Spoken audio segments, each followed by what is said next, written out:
Welcome to Season 4 of the Biz Show, sponsored by InvestQuire.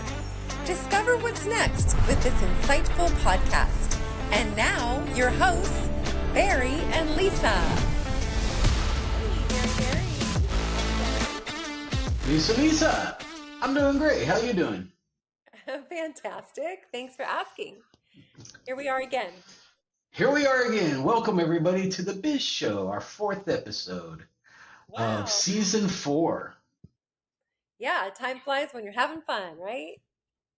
It is. I like doing these things. We get a lot of comments from people thanking us for doing these and suggesting some topics and telling us how we've helped them grow their business. And that's what this is all about, really. Exactly. Whatever tips we can provide to help you take away the stress of doing your own research, we are here to give you the guidance and support. Yes, definitely so. Well, so we've done this episode. I'm not going to say we've done it before because this is a little different, but if you go back to Season 1, Episode 13, we had Laura and Jerry on talking about business credit, right? And we're going to talk about that here, about bank accounts, EINs, business credit, the things you need to do when you first start your business. Yeah, and it will save you a bunch of legal headaches. So definitely tune in to this episode. It'll be short and sweet, but we have some great information for you. Yes, definitely so. So let's kick it off right now. Yeah. The first thing that you should do when you start your business is get an EIN number, right? And why should you get an EIN number, right? And why does that matter? Well, think of this. You as a person have a social security number, right? Okay, and then if you are starting a business and that business is not a sole proprietorship or a partnership, however, you should get it for those anyway. But if you're LLC, a S Corp or a C Corp, then a EIN is like a social security number for the business. It separates you from the business, right? So structures do. They separate you from your actual business and take you out of the sole proprietorship. So it puts a safety net in there around you or around your business. If your business gets sued or gets in trouble or whatever, you personally don't. And then if you personally get in trouble, they can't go after your business because it's considered by the government as a separate entity from you. Right? So why do you need an EIN? Well, for several reasons, right? Number one, you're not going to get a bank account without one.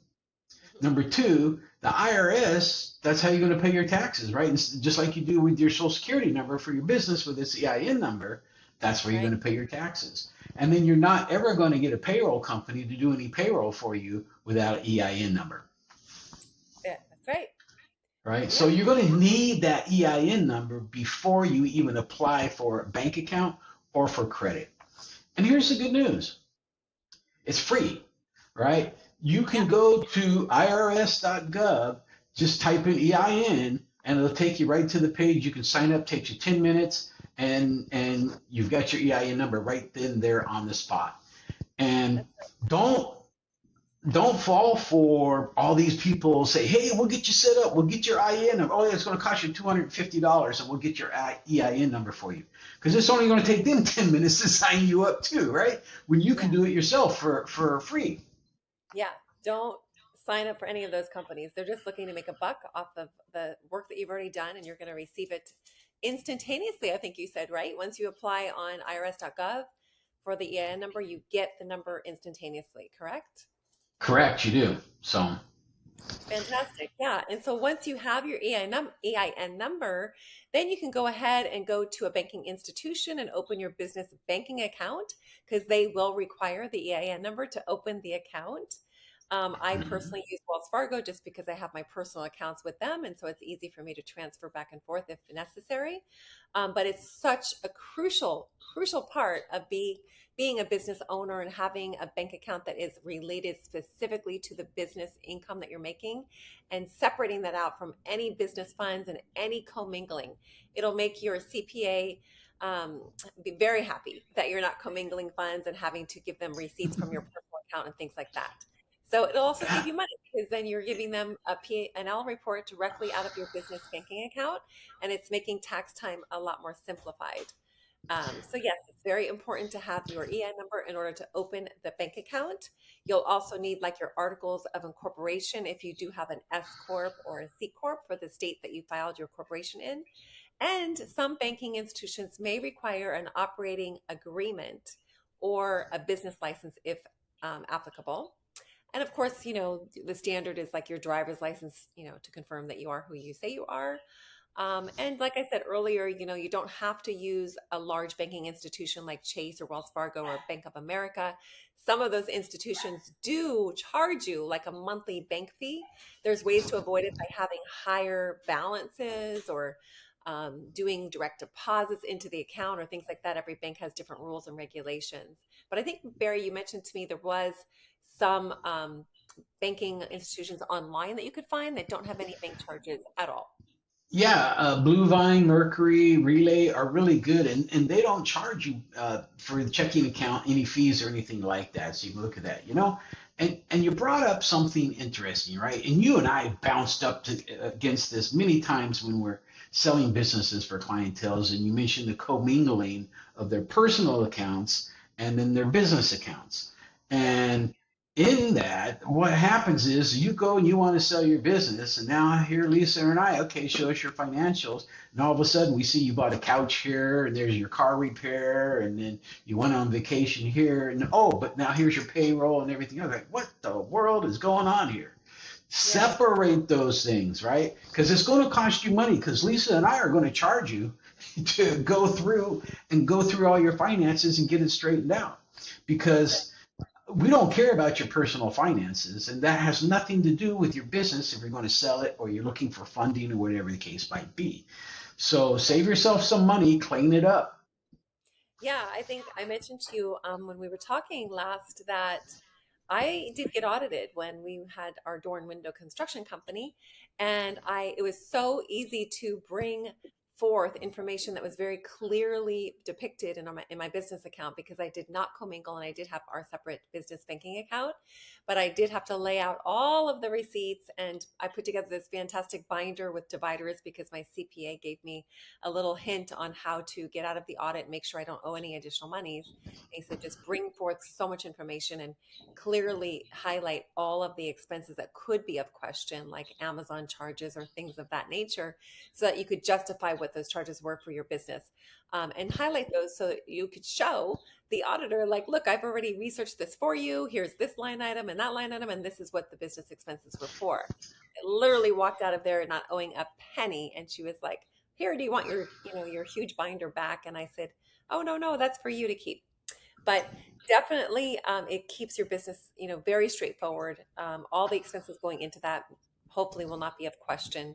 I know sometimes I'll use my business credit card for a Starbucks, but hopefully I'm doing a business meeting while I'm drinking the coffee and things of that nature. You made a good point too. I would suggest that if you have an Amazon account, and if you are going to use Amazon in your business, get a separate account, Just right? open a Get yeah. open an Amazon account under your business email address or whatever case might be, because it's going to hurt you in the long run. You might think it's easy and you get all this stuff and it's easy to take care of, but it's going to cost you thousands of dollars later on down the road when there's an audit going on, or you need your financials for the next 3 years, and that's got to be audited, right? And now the CPA or whoever going through your books, they have to cipher through all that stuff. And it takes time, and time, they charge by the hour, right? Right. Yeah. Such a good tip. Yeah.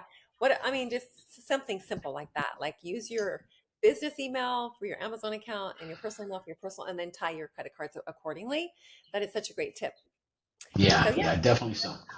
So the next thing that you really should get, and this is really starting, I mean, with your EIN number, you got your bank account. The next thing you want to get is a Dun and Bradstreet number, right? And that's called a Duns number, right? DUNS. And what is that? That is really a starting of a business line of credit, right? And that's a number that's going to get assigned to your company. And with that, your vendors and any agencies that you work with and stuff like that, they're going to ask for that number, and they do reports on that number, just like your credit report, right? So when you're opening your business checking account and stuff like that, you could be asked for that as well. And then when you're applying for vendors, they're gonna well, Amazon could be one of them, but also Uline, Granger. If you're a contractor and you're going to Home Depot or Lowe's or whatever the case might be, or you're a restaurant, you're going to Chef Tools or whatever the case might be. All of those are going to ask for your EIN number and your DUNS number. That's right. Right. And the best thing that you could do is really make just little small purchases and use that and start building up that EIN. It's called Paydex, right? That's, as you have your VICA score for homes and your credit score for your personal credit and stuff like that, there's a Paydex score as well. And that's done in Bradstreet's version of a credit score. Don't use your personal credit.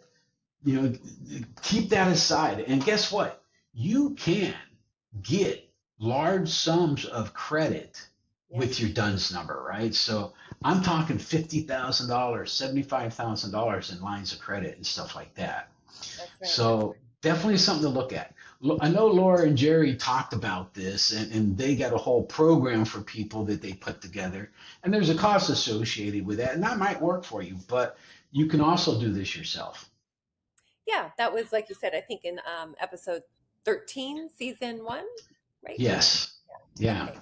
Yeah, refer back to that episode because they're really that's their forte is they set up business by EIN numbers and Dun and Bradstreet numbers for you so that you can get business credit. And a lot of companies, need to do that in order to launch their business. And so hopefully you'll have that available to you if you are able to build up that FICO on your business end of things. But a lot of people ask us whether or not to set up their business entity or structure in the state that they're operating in or in a different state. And we did touch on this on the last episode when we talked about, formulating your business structure. So should I register in my home state or go corporate friendly like in Delaware or Wyoming or Nevada? And those states have different tax, rates and things like that that could be a benefit to your company. But just be careful that when you do that you could show that, where you're actually doing the business out of can line up with where you're setting up your business structure. So if you're small and operating locally, register in your home state. That is what is very crucial here. And if you're seeking venture capital or scaling very fast or have national operations, then Delaware or Wyoming may make perfect sense for you in that aspect. So, Yeah, and if you are looking at VC and venture capital or whatever, Delaware is probably the best state to do that in because Delaware has been doing this for a long time. There's a lot of case law in regards to business law and legal contracts and stuff like that that Delaware already has set in place, where some other states don't. Look for Nevada, Wyoming, Delaware, because they're really easy. There's no corporate taxes or anything like that in those states. However, something to make mention is if you are in California or you're in, say, Georgia, and you do that and register, say, in Delaware, you also now have to register in Georgia or California as a foreign corporation. So that means you're going to have two registrations and paperwork and fees you're going to have to pay. The fees aren't that much, but you'll have to pay that. The fees definitely outweigh the taxes easily, right? State of California, you're going to pay a lot of money in taxes. So Barry, doesn't that mean also they'll have to do 2 tax returns at the end of the year, every year? Yeah. Because they have those, their business in both states. So you have to follow the laws and the tax guidelines in each state. So you'll need separate tax returns, right? They're correct. And one other caveat is the fact that if you are doing, let's say, Wyoming, right? You also have to have an agent in Wyoming and a physical address in Wyoming. Now, the good news is there are companies out there, that's their job, that's what they do, right? So they will act as an agent for your company and you will use their address. And Right. then what's going to happen is that state sends all the paperwork to that address, Right. and then that they then forward that to wherever you're at. Yeah, you need to make sure it's legit as possible, right? You don't want to have any audits in that aspect. That could really come down hard on you. And Yes. yeah, we don't want that to happen to you. So that kind of leads you into the five mistakes to avoid, right? Like we mentioned earlier, is mixing your personal and your business money. We want to keep that separate. Or some people like don't even get the EIN number and then they have to backtrack and it just creates kind of a complicated situation based on the date that you started your business and not having that EIN number, or you're trying to play catch up, when you do need it Yeah, for that's number two, right? Number one, don't mix your business, and number two is get that EIN number. Number yeah. three is don't wait too long to get your bank account, right? Because when the money comes in, where are you going to put it? And probably in your personal account, right? And then now you've mixed everything up and convoluted stuff and commingled, as you said earlier. Yeah, and we don't want you to lose out on building that business credit. So the sooner you get all that structure organized and your bank account opened and your EIN number and everything, and your Dun and Bradstreet number, the sooner you can start building the credit FICO score and have your profile ready to go if you do need to borrow money or get a loan. Yeah, the paydex, definitely the paydex. And then lastly, if you are, don't go registering in Delaware or Wyoming or Nevada just because somebody told you to do that. And that's the right thing to do, right? If you're a plumber and you're in the Los Angeles or the San Francisco area, there is no need for you to register your corporation, your LLC in Delaware or whatever, because you're not working outside of that state. You got a very finite geographical area that you're working in. Right. So it's just a lot more headaches for you. It's again double filings and double payments and everything else that you need to deal with. Right. And It's we not always worth it. like we are not your CPA, we're not an attorney. So we want you to always consult with your advisors that are licensed and have the knowledge of taxes. And that is not, we're not licensed for that, but we are here to give you a guide of the steps that you need to take when you are setting up your business and the things that you need to have in place. But by all means, Good, with yeah, this. good advice for sure, Lisa. What we are is we're former CEOs and CFOs with 40 years and 20 some odd years experience under our belts, right? So when we talk here on the Biz Show, we're talking from experience. And, yes, we're not attorneys, we're not CPAs, but we do have experience. So, and we're always going to tell you, go talk to your attorney, go talk to your CPA, right? Yeah, Because, you know, we don't want to give you legal advice without you actually consulting somebody in the legal field. exactly. And if you don't have a reference for one, we have those too. We have some wonderful CPAs that we could point you to. And Absolutely. attorneys. Definitely. A lot of attorneys. Yeah. Yeah. Well, that wraps it up, huh, Lisa? Yeah, that wraps up our season 4, episode 4. I love the number 4. So we're done with teaching you about how to set up your EIN and bank accounts for today. But you can always reach us on our Facebook page, the Biz Show. We also have an Instagram page, InvestQuire, our company, and of course our website is investquire.com. Yes, definitely so. And you said you liked the number four. I thought we liked number eight. Oh, that's because 8 is unique for you and I in terms of our number. Is that what it is? Personality traits. But the number 4, I think, is has to do with the design of a goal that you want to do. It relates symbolically to designing how you want your future path to look like. So I think number 4, there's a lot of cultures that deal with numbers. Well, see, number four is a box, and I always like to work outside of the box instead of Yeah, inside the box, I like right? it. And the only four I really know is when I'm playing golf and I got the ball goes wacky. I got a four I to know. warn somebody up there that they don't get hit. I got hit in the back one time playing golf. I was What? walking down the fairway and the people behind us shot too early, and I hear back. Oh! I fell down. Oh my I God. could hear the whiz of the ball coming, and right in the middle of my back. Oh man. Must have left a welt or a It some sort of it mark. did.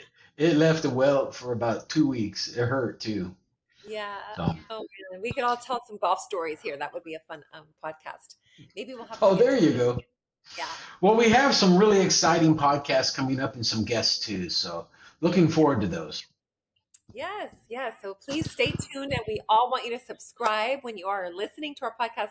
Please click the subscribe button so we can have Yes, our we're new here on Facebook, right?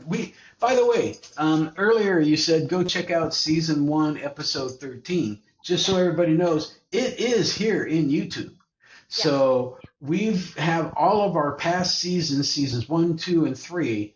They're only audio. There's no video, but they are there.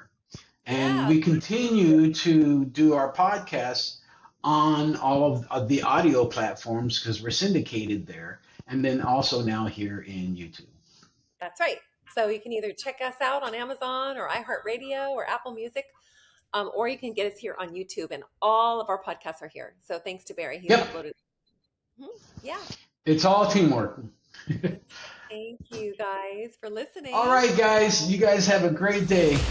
Thank you all for listening to the Biz Show podcast. Subscribe to stay updated and follow Barry and Lisa on Facebook at The Biz Show. Share your comments or suggest business topics that you'd like to hear. Thank you all for listening. Bye.